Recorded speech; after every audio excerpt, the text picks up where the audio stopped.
Commentator on Middle East affairs, and he's the director of the Council for Arab-British Understanding. He's joining us live from London. Good to have you with us on Al Jazeera, Chris.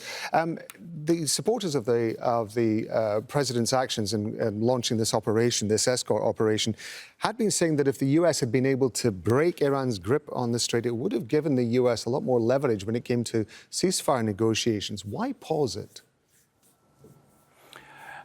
It seems that the United States is still flailing around in the dark. The Trump administration has no further clues to how to end this war, this blockade, than it did weeks ago. We've seen deadlines come and go, be extended.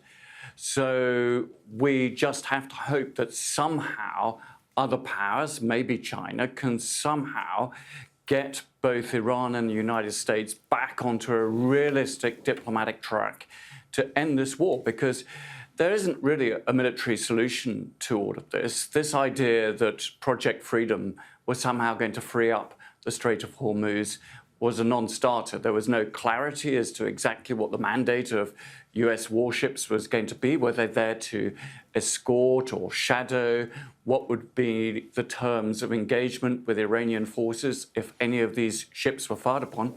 And there appears to have been no discussions with insurance companies who would be vital to ensure that those ships would be prepared to make such a risky journey. So we really do need now a consistent effort to find a diplomatic path out of this, because this is doing nobody any good whatsoever. It is just degrees of loss for all parties concerned. And it is really about the psychology of the Iranian and the American leaderships, desperate to demonstrate to their domestic and indeed international audiences that somehow they are winning this contest of power. You referred to the Trump administration as flailing around when it came to this situation. US Secretary of Defense Pete Hegseth was giving a press conference the last 24 hours. He said the US had secured a path through the strait. Hundreds of ships were waiting to pass through. Secretary of State Marco Rubio saying the focus was now all on that effort to try to get ships out. Now, all of a sudden, we have this. Is Donald Trump wrong-footed the Secretary of State and the Secretary of Defense? And does that give us an idea about who's actually making the decisions in all of this? Well, this isn't the first time that Donald Trump has come in and made a last-minute decision. You will recall that American negotiators were about to board planes to go to Islamabad, and President Trump called a halt to that. It shows that there is no consistent direction as to how this Trump administration is dealing with this. Unless they actually come up with a proper plan, very clear guiding principles as to how they're going to resolve this, then I'm afraid that we are going to be stuck in this very unfavourable mess for some time to come.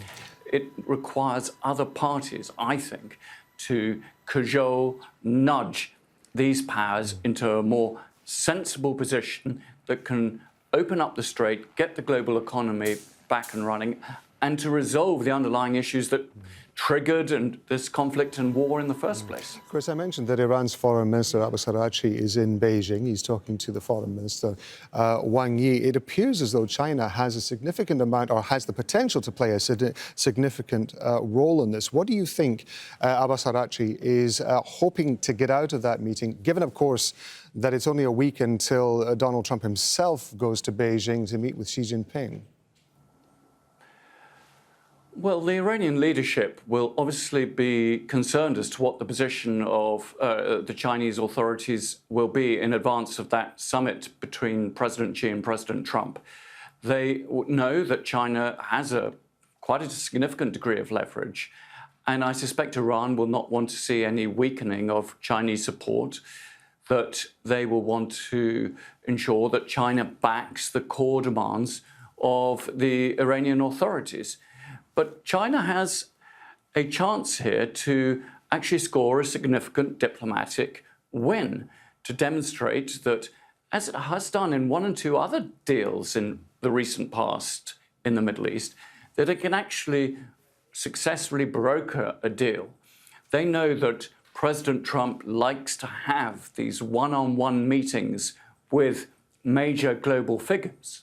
And I think that President Xi could be the one to push Donald Trump to take up a deal. And I think that Trump himself, desperate to find one, could use the Chinese as a reason to say that, having listened to them, he has decided to do X and Y, to open negotiations, to find that diplomatic path through, because otherwise this could go on for months with catastrophic damage to the global economy. Chris Doyle is Director of the Council for Arab-British Understanding. We're grateful to you for being with us on Al Jazeera. Thank you very much indeed.